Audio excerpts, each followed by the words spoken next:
Faly miarahaba antsika rehetra. Mitoetra ny fanazavantsika momba ny olombelona araka ireto sary anankiroa izay ampisehoko anareo reto. Voalohany amin'izany dia ny sary nataon'i Michelandro ny taon-jato faha 14 ao amin'ny Capella Sistina ao Vatican ao Roma no misy anazy. Mifantoka amin'ny sary avy hatrany ny masontsika. Ankavanana misy lahantitra manondro dia io izany Andriamanitra iray mahary ny olombelona. Ato amin'ny ankavia izay ilay antitra ilay lehilahy tanora miboridana. Tsara dia tsara ny sary satria eto izany no manamarika vanim-potoana vaovao tao anatin'ny atao hoe medieval intsony isika fa ao anatin'ny atao hoe renaissance. Ny sary manaraka hitantsika izao indray dia ny atao hoe l'uomo vitruviano nataon'i Leonardo da Vinci na hoe l'homme de la perspective.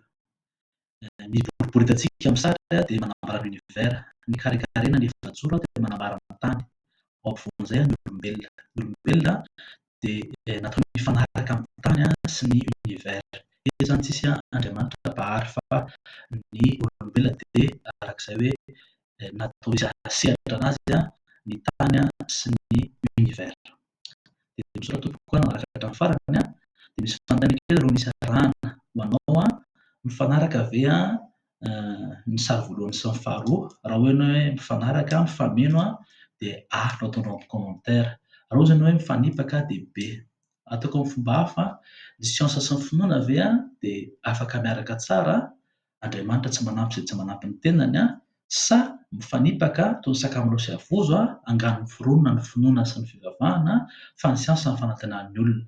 Raha ohatra ianao hoe afaka miaraka A, tsy afaka miaraka dia B. Dia mankasitraka tsara ianao manaraka ny vidéo dia amin'ny manaraka indray.